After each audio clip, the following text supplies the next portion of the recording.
오늘 우리에게 주신 하나님의 말씀은 신약성경 고린도전서 1장 18절부터 25절까지 말씀입니다. 허락하신 말씀을 봉독하겠습니다. 십자가의 도가 멸망하는 자들에게는 미련한 것이요 구원을 받는 우리에게는 하나님의 능력이라. 기록된 바 내가 지혜 있는 자들의 지혜를 멸하고 총명한 자들의 총명을 폐하리라 하였으니 지혜 있는 자가 어디 있느냐, 선비가 어디 있느냐, 이 시대의 변론가가 어디 있느냐. 하나님께서 이 세상의 지혜를 미련하게 하신 것이 아니냐.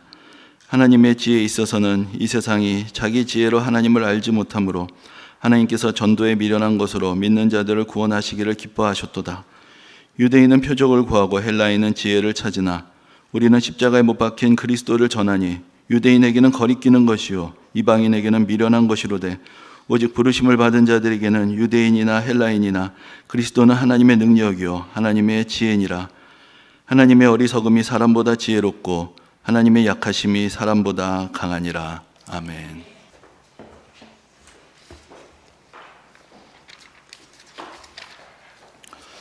얼마 전에 목사님들 몇 분하고 함께 이야기할 기회가 있었습니다. 가벼운 대화를 나누다가 화제는 자연스럽게 요즘 한참 많은 사람들이 관심을 갖고 있는 AI, 인공지능에 대한 내용이 되었습니다. 막연하게 관심을 갖고 또 걱정하는 그런 목사님들도 있고, 또 적극적으로 이미 AI를 활용하고 있다 이렇게 말씀하시는 분도 있고, 설교를 작성하는데 도움을 받는다라는 그런 분들도 계셨습니다. 저도 전에 소개해드린 적이 있지만은 지금 이제는 AI가 설교를 돕는 정도가 아니라 설교문 전체를 통째로 다 만들어줄 수도 있습니다. 그리고 이제는 영상 기술도 발달을 해서 이제는 여러분들이 교회에 오셔서 저보다 훨씬 더 인물이 좋은 목사님이 스크린에 딱 등장해가지고 실시간으로 아주 유명한 목사님들의 설교를 다시 재해석해서 여러 가지 예화를 섞어서 멋있는 설교를 전해드릴 수도 있습니다. 그리고 또한 AI로 요즘은 신앙 상담도 이미 가능합니다. 그런 프로그램도 있습니다. 신앙의 고민을 이야기하면은 AI가 이제는 음성까지 동원을 해서 여러분들의 삶에 조언도 해주고 위로도 해줍니다. 자, 설교도 AI가 할 수가 있고 상담도 AI가 할 수가 있고, 그러면 이제 목사는 뭘 해야 할 것인가? 이런 고민들을 자연스럽게 하게 되는 것이죠. 지금 AI가 생각보다 빠른 속도로 발전을 하면서 여러 분야의 변화를 가져오고 있습니다. 예전에는 이제 로봇 기술이 발달할 때 소위 말해서 이제 블루 칼라들, 공장에서 일하시는 분들의 일자리가 없어질 것이다, 그런 염려도 있었고, 또 실제로 많은 공장들이 자동화가 되었습니다. 근데 이제 AI의 발달로 인해서 벌어지는 변화는 오히려 소위 말해서 화이트 칼라들, 사무실에서 일하는 사람들에게 더 직접적으로 와닿게 되었다고 합니다. 그러면서 이제 앞으로 우리의 일자리, 우리의 삶이 어떻게 달라질 것인가, 여러 가지 새로운 변화들에 우리가 마주대하게 되었습니다. 이제 세상이 어떻게 변하게 될지 그 속도도 우리가 참 가늠하기 어려운 그런 시대를 살아갑니다. 물론 앞으로 세상은 많이 달라질 것입니다. 그리고 변하는 세상을 따라잡기 위해서 우리는 또 많은 것들을 예측하고 또 준비하고 또 적응하는 것도 필요할 것입니다. 하지만 모든 것이 다 빠르게 변화하는 것은 아닙니다. 제일 느리게 늦게 변하는 것이 있는데 그것이 무엇일까요? 그것이 바로 나죠. 나 자신이고, 좀 넓게 보면 인간들의 세계입니다. 사람들 자체는 사실 그렇게 쉽게 변화하지 못합니다. 저는 연극이나 뮤지컬 같은 것을 볼 수 있는 기회가 있을 때 아주 참 유명하고 또 아주 내용도 좋고 감동적인 작품을 보면은 참 너무 기분이 좋죠. 하지만 그러면서도 또 한편으로 배우들을 볼 때 좀 안쓰럽다라는 느낌이 들 때가 있습니다. 물론 며칠 공연 못하고 막을 내리는 것보다는 계속해서 흥행을 하는 것이 좋겠죠. 그럼 매일매일 무대에 서서 또 사람들에게 박수를 받게 되는 것, 그것도 아마도 그분들에게 큰 보람이 될 것입니다. 하지만 이게 1년, 2년 장기 공연이 되면 이 똑같은 것을 또 하고 또 하고 또 하고 그렇게까지 반복을 하게 될 때 참 어떻게 생각하면 참 저 일도 참 어렵다, 참 그런 생각이 드는 것입니다. 근데 여러분, 이 영화는 한번 만들어 놓으면 수없이 반복을 해도 괜찮습니다. 수십 년 전에 만들어진 영화를 우리가 지금 그대로 틀어서 볼 수가 있습니다. 하지만 연극이나 뮤지컬은 배우가 연기를 직접 언제나 해야 합니다. 그런데 바로 그것 때문에 사실은 사람들이 아직도 연극을 보러 가고 소극장도 찾아가고 또 뮤지컬 무대를 찾는 것입니다. 영화가 등장하고 영상 산업이 발전하게 되면은 이렇게 전통적인 방식의 연극이나 무대에서 배우가 하는 연기들은 사라질 것 같았지만 여전히 사람들은 극장을 찾습니다. 그 이유가 무엇일까요? 우리가 사람이기 때문에 사람이 보고 싶은 것입니다. 사람이 보고 싶고 사람이 하는 말을 듣고 싶고 사람으로부터 우리가 뭔가 한 공간에서 공감하는 그 느낌, 그것은 여전히 우리 인간들에게 소중하기 때문에 우리는 여전히 사람이 있는 곳을 찾아가게 되는 것입니다. 아무리 진짜같이 보여도 우리는 여전히 무엇이 진짜인지 가짜인지에 관심이 많습니다. 아무리 진짜같이 보이는 복제품이 있어도 많은 사람들이 진품을 보기 위해서 그 명작을 소장하고 있는 그 박물관, 미술관 앞에서 줄을 서게 되는 것, 그것이 우리의 마음이 아니겠습니까? 여러 다른 산업 분야에서 앞으로 어떤 변화가 일어날지는 잘 모르겠습니다. 하지만 교회의 영역, 목회의 영역에 대해서 생각해 볼 때 앞으로 어떤 대단한 메시지를 설교로 듣고 어떤 대단한 지식을 쌓는 것보다 더 중요하게 되는 것은 진짜 사랑과 사랑과의 만남의 자리가 될 것입니다. 그 사이에서 이루어지는 가짜가 아닌 진짜 교제, 진짜 대화, 우리의 인격과 삶의 진지한 나눔의 소중함이라는 것은 오히려 이 세상에 가상현실이 넘쳐나고 인공지능이 만들어낸 그럴듯한 이야기들이 범람할수록 우리에게 있어서는 더 오히려 소중하게 될 것입니다. 사도 바울은 오늘 본문에서 십자가의 도가 미련한 것이다 라고 그렇게 말씀합니다. 참 우리에겐 당혹스러운 표현입니다.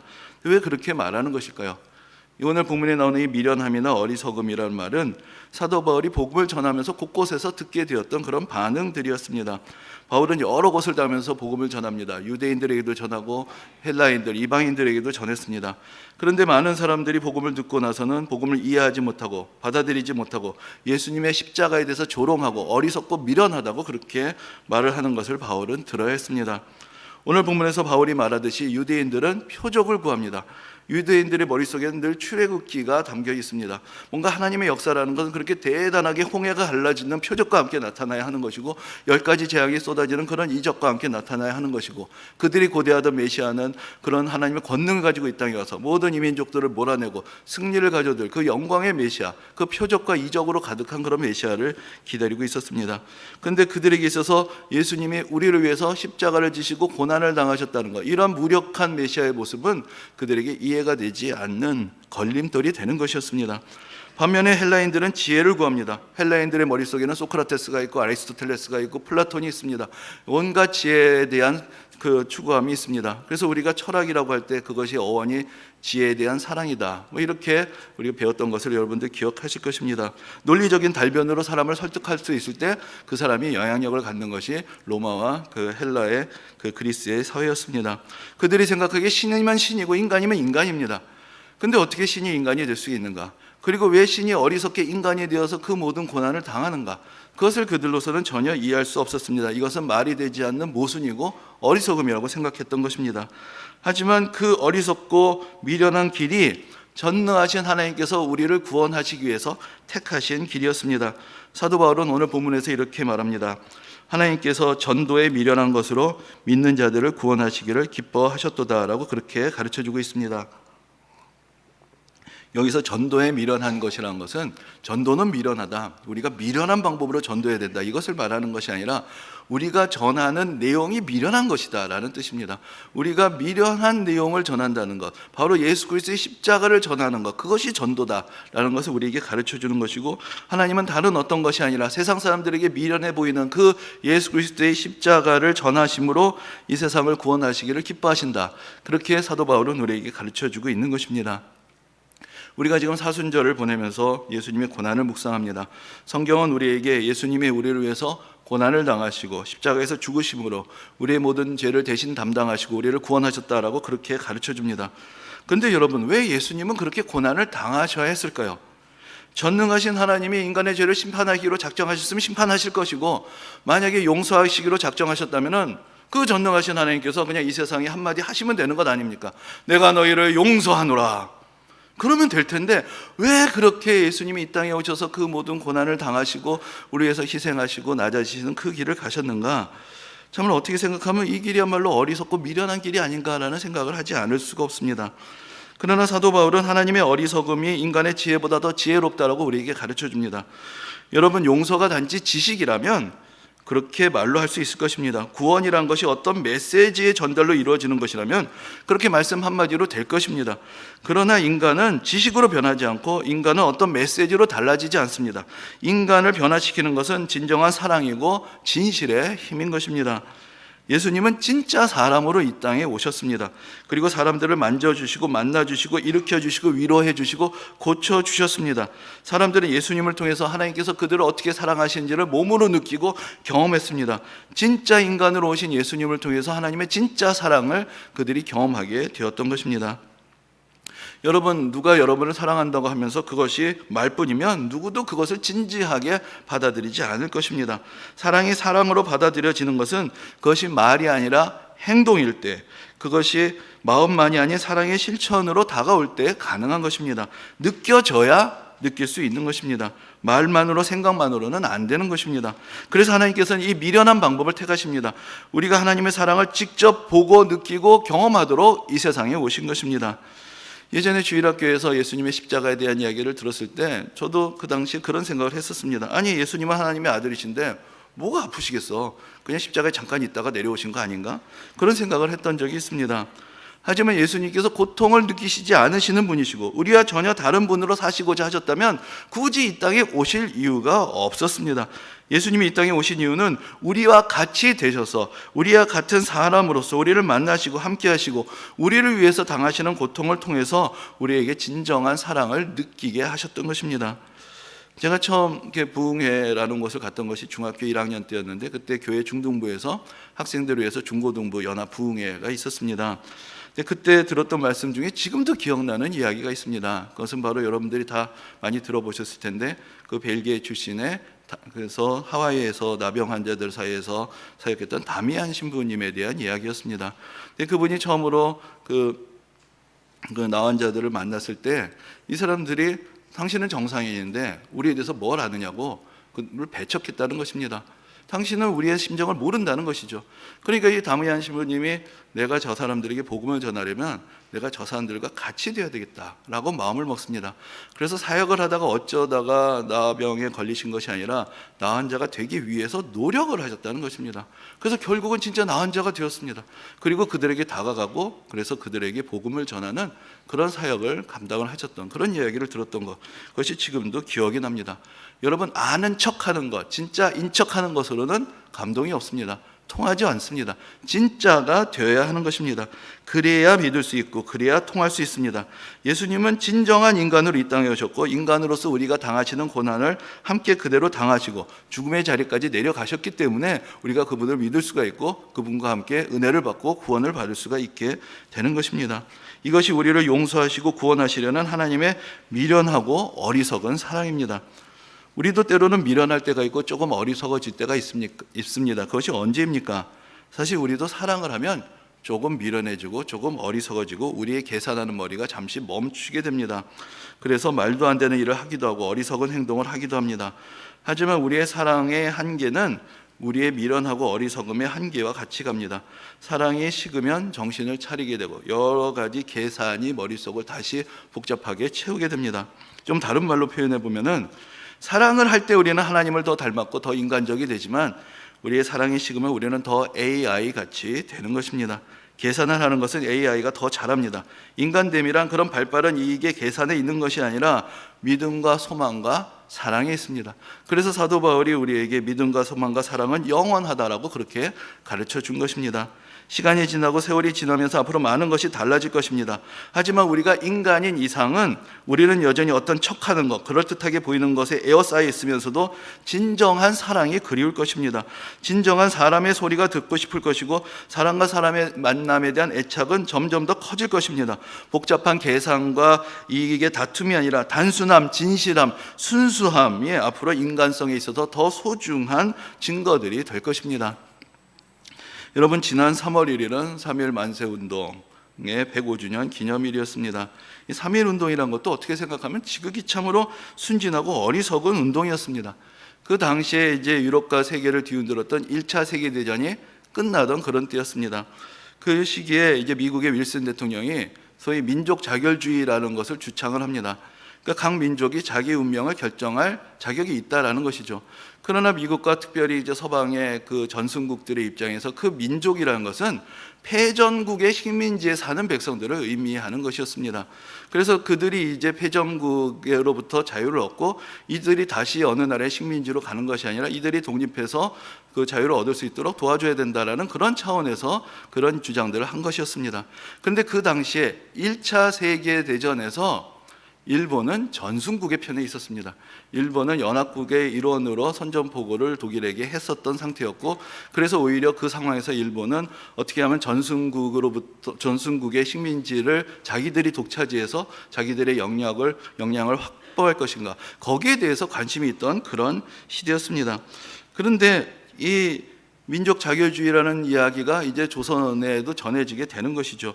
물론 당시의 민족주의자들이, 그 민족의 지도자들이 전혀 그 당시 상황을 몰랐던 것은 아닙니다. 그러나 그럼에도 불구하고 이 시대적인 조류가 우리 민족에게 희망이 될 수 있다고 생각하고 그것을 믿고 붙들게 됩니다. 그러면서 이제 전국적인 독립 만세 운동을 준비하고 독립 선언문을 발표를 하게 되었던 것입니다.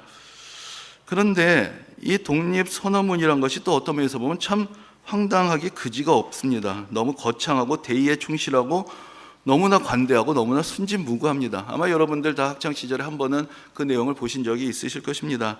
근데 몇 가지 대목을 읽어드리면 다음과 같습니다. 병자 수호조교 이후 때때로 굳게 맺은 약속을 저버렸다 하여 일본의 신이 없음을 죄주려 하지 않노라. 이게 무슨 얘기인가? 아니, 일본을 지금 탓해야 되는데 또 이런 얘기도 합니다. 우리의 오랜 사회 기초와 뛰어난 민족 심리를 무시한다 하여 일본의 의리 없음을 꾸짖으려 하지 않노라. 이게 웬 양반 같은 소리입니까? 자기를 채찍질하기에 바쁜 우리는 남을 원망하고 꾸짖을 겨를이 없노라. 오늘 우리가 맡은 바는 다만 자기 건설에 있을 뿐이요 결코 남을 파괴하는 데 있는 것이 아니도다. 참 대단한 민족입니다. 그렇죠? 엄숙한 양심의 명령으로서 자신의 새로운 운명을 펼쳐나가는 것이요 결코 오랜 원한과 잠시뿐인 감정으로서 남을 시세워하고 미워치고 물리치는 것이 아니로다. 이러한 정신, 이러한 문서를 가지고 그 독립운동을 했다는 거, 이게 무슨 영화의 한 장면도 아니고 이게 현실적인 문헌, 역사적으로 남아있는 문서라는 것이 참 믿기 힘들 정도의 관대함이 이 가운데 있습니다. 이런 얘기까지 합니다. 오늘 우리의 조선 독립은 조선인으로 하여금 정당한 삶을 누리게 하는 동시에 일본으로 하여금 그릇된 길에서 벗어나 동양을 붙들어 지탱하는 무거운 책임을 온전히 이루게 하는 것이며 동양 평화로 중요한 일부를 삼는 세계 평화, 인류 행복에 필요한 계단이 되게 하는 것이니 이 어찌 구구한 감정상의 문제리요. 우리가 지금 독립만세를 부르는 건 우리가 일본이 미워서가 아니라 세계 평화를 위하고 일본을 위하고 일본도 바른 길을 걸어서 세계 평화에 기여하는 나라가 되게 하기 위해서 우리는 지금 독립만세를 부른다. 이런 대의에 충실한 글을 쓰고 있는 것입니다. 이뿐만 아닙니다. 이렇게 얘기합니다. 아, 새로운 시대가 눈앞에 펼쳐지도다. 위력의 시대가 가고 도의 시대가 오도다. 과거 전 세기에 갈고 닦아온 인류적 정신이 바야흐로 새 문명의 빛을 인류 역사에 비추기 시작하도다. 새 봄이 세계와 만물이 되살아나기를 재촉하는도다. 우리가 이에 일어나도다. 양심이 우리와 함께하며 진리가 우리와 함께 나아가는도다. 남녀노소 없이 암울한 낡은 옛집에서 활발히 일어나 만물의 현상과 더불어 흔쾌한 부활을 이루게 되도다. 이게 무슨 선지자의 글도 아니고 성경 말씀도 아니고 아 새로운 미래가 온다라고 이렇게 외치면서 이 순진한 민족이 이 순진한 외침을 외치며 태극기를 흔들고 일본 군대와 총칼 앞에서 만세를 불렀습니다. 이것이 3.1 운동이었던 것입니다. 아니 무슨 독립선언을 하려면 독립을 위해서 무슨 준비들을 했어야 하는 것 아니겠습니까? 무슨 조직, 무슨 기구라도 다 갖춰놓고 자 이제 우리나라가 독립한다라고 선언해야 하는 것 아니겠습니까? 여러분들 잘 아시는 미국의 독립선언서를 발표를 할 때는 미국에는 13개 구주의 대표들이 실제로 모였고 그래서 정부의 기구가 있었고 군대가 있었습니다. 그래서 독립을 선언하고 영국과 전쟁을 했던 것입니다. 근데 우리는 아무런 준비도 되어 있지 않았습니다. 새 시대가 왔다. 이제 일본도 바른 길을 가기를 바란다. 우리는 독립한다. 참 어떻게 생각하면 참으로 무모하고 어리석은 이야기가 아닐 수 없습니다. 독립 만세를 부른다고 독립이 되지 않겠죠. 어떻게 생각하면 만세운동은 이렇게 일제에서 잔인하게 진압되고 참으로 허무하게 끝이 난 것입니다. 그런데 이렇게 무모하고 허무해 보이는 일들이 그렇게 그냥 끝난 것은 아니었습니다. 그 당시 앞에서 말씀드린 대로 1차 세계대전이 끝납니다. 그래서 전승국들 또 여러 나라의 대표들이 모여서 전후 질서를 논의합니다. 그러면서 아까 말씀드린 대로 이 패전국의 식민지는 전승국에서 위탁 통치를 하게 되고 앞으로 잘 관리해서 독립을 가야 된다, 뭐 이런 이야기들을 하기 시작합니다. 일본은 전승국으로 파리 강화조약 회의의 자리에 참여를 했습니다. 근데 거기서 큰 수모를 당합니다. 그때 3.1운동의 소식이 전파되게 되고 많은 전승국들이 일본에 대해서 우려를 표합니다. 당신 나라가 어떻게 다른 식민지를 관리할 능력이 있는가? 지금 당신 나라의 식민지에서 벌어진 일들을 우리가 들었다.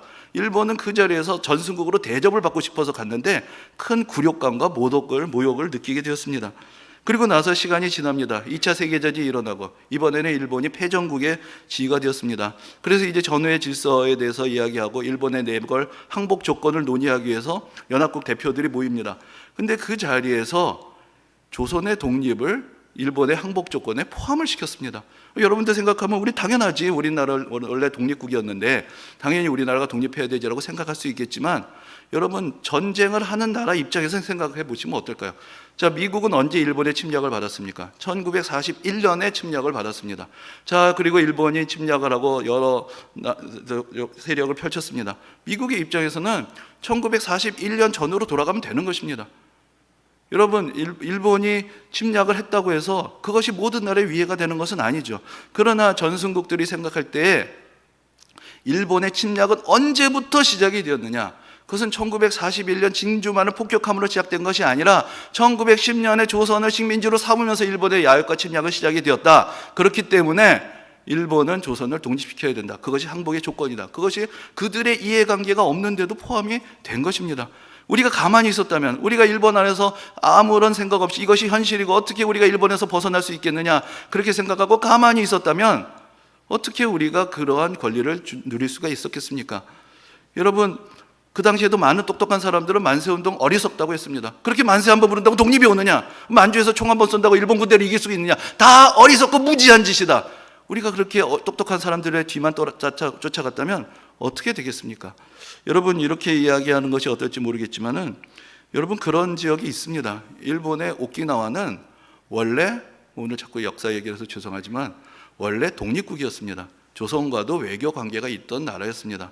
그런데 우리나라는 임진왜란을 내 일본을 물리쳤지만 나중에 일본이 오키나와를 쳐들어가고 점령을 하고는 결국 그것을 자기의 식민지로 삼고 아예 본토의 일부로 선언을 해버렸습니다. 우리말로 하면 진짜 내선일체를 선언을 해버린 것입니다. 근데 나중에 2차 세계대전 때 미군이 오키나와를 점령합니다. 그리고 1972년까지 오키나와를 지배하고 분정을 했습니다. 근데 어떻게 됐느냐? 그리고 오키나와를 다시 일본에게 되돌려줬습니다. 왜냐? 그들이 생각하기에 오키나와는 일본 땅이니까 일본에게 되돌려 준 것입니다. 남의 땅을 차지했다고 그것이 저절로 돌아가는 것이 아닙니다. 미래에 대해서 여러 가지로 암울한 현실이 있지만 그 가운데서 독립을 꿈꾸고 희망하고 만세를 부르고 노력했던 그 분들의 희생과 헌신이 있었기 때문에 우리나라의 독립이 있을 수가 있는 것이고 오늘날 우리가 누리는 이러한 자유가 우리에게 주어진 것입니다.